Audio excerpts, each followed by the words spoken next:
প্রথম কথা হলো, বাংলাদেশে এমন মেডিকেল বিষয়ের এমন অনেক সাবজেক্ট আছে যেগুলোর আমাদের দেশে কোনো কোর্স নাই।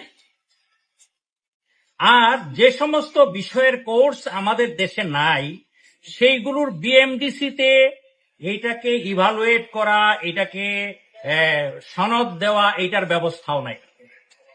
এখন আপনারাই বলেন, যে সমস্ত বিষয়ে চিকিৎসা নেওয়া প্রয়োজন কিন্তু ওই বিষয়ের কোর্স আমাদের দেশে নাই, কোনো একজন ডাক্তার তার নিজের চেষ্টায় বিদেশ থেকে গিয়ে অনেক টাকা খরচ করে, অনেক পরিশ্রম করে একটা ডিগ্রি এনে যদি চিকিৎসার কাজ শুরু করে, আর আমরা যারা বিএমডিসিতে আছি, আমরা যারা এই দেশের চিকিৎসা ব্যবস্থা নিয়ন্ত্রণ করব, আমরাই যদি এটার জন্য বাধার কারণ হয়ে দাঁড়াই, এর চাইতে আর দুঃখের কথা কি হইতে পারে?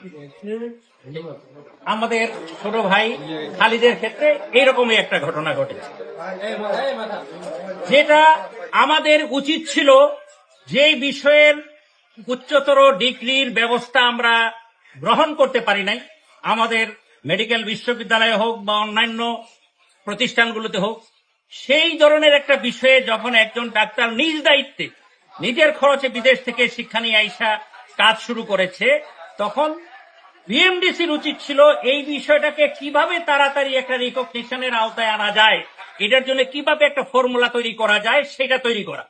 কিন্তু উল্টা কাজটা করা হলো, ওই ভাইয়ের কাজকে বাধাগ্রস্ত করার জন্য এবং তার পেশাকে প্রশ্নবিদ্ধ করার একটা ব্যবস্থা করা হলো।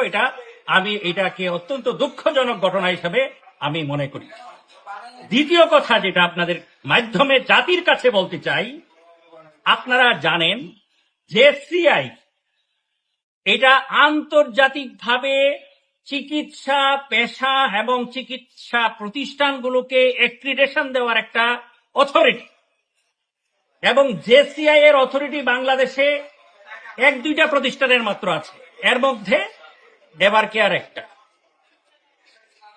জেসিআই এর অ্যাক্রিডেশন দেওয়া মানে সারা পৃথিবীতে এটাকে অ্যাক্রিডেশন দেওয়া। সেই জেসিআই এর অ্যাক্রিডেশনে যেই ডাক্তার খালিদুজ্জামান ইনফার্টিলিটিতে কনসালটেন্ট হিসেবে স্বীকৃত, তাকে বিএমডিসির পক্ষ থেকে শোকজ করাটা এটা অত্যন্ত নিন্দনীয় একটা কাজ। আপনারা এই বিষয়টা আপনাদের লেখনীর মাধ্যমে, আপনাদের ইলেকট্রনিক মিডিয়ার মাধ্যমে এটা জাতির কাছে পরিষ্কার করবেন, এটা আমাদের প্রত্যাশা, যাতে করে জাতি বিভ্রান্ত না হয়। তৃতীয় কথা যেটা, সেটা হলো আমাদের মেডিকেল বিশ্ববিদ্যালয়ে একজন এই ধরনের একটা বাচ্চা নেওয়ার ক্ষেত্রে যেই ডাক্তার খালিদুজ্জামানের সহযোগিতা নিতে হয়েছে, মেডিকেল বিশ্ববিদ্যালয়ে তার সহযোগিতায় একটা এই ধরনের বাচ্চা প্রসবের ব্যবস্থা যেখানে করা হলো, সেখানে এই ধরনের একটা পটেনশিয়াল এবং এই ধরনের একটা কোয়ালিফাইড, হাইলি কোয়ালিফাইড 25 বছরের অভিজ্ঞতা সম্পন্ন এবং এভার কেয়ার হসপিটালে ওই বিষয়ের কনসালটেন্ট হিসেবে কাজ করার অভিজ্ঞতা সম্পন্ন একজন ডাক্তারকে 25 বছরে একজন বাচ্চা হয়েছে, সেটা আমি মেডিকেল বিশ্ববিদ্যালয়ে বিগত 25 বছরে একটা মাত্র বেবি এইভাবে জন্ম লাভ করেছে এবং সেটার কনসালটেন্ট ছিলেন আমাদের ডাক্তার খালিদুজ্জামান। আর এই ধরনের একজন কৃতিত্ব সম্পন্ন ডাক্তারকে প্রশ্নবিদ্ধ করার একটা অপপ্রয়াস, এটা আপনাদের মাধ্যমে জাতির কাছে পরিষ্কার হোক, এটা আমি আপনাদের কাছে আশা করছি। আরেকটা কথা আপনাদের কাছে বলতে চাই, সেটা হলো যে এমন একটা সময়ে এই কাজটা করা হলো যখন ডাক্তার খালিদুজ্জামান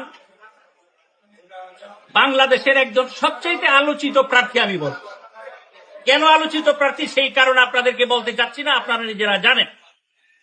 উনি এমন এক জায়গায় নির্বাচনে প্রার্থী হয়েছেন যেটা সারা দেশে না, আন্তর্জাতিকভাবে একটা আলোচিত।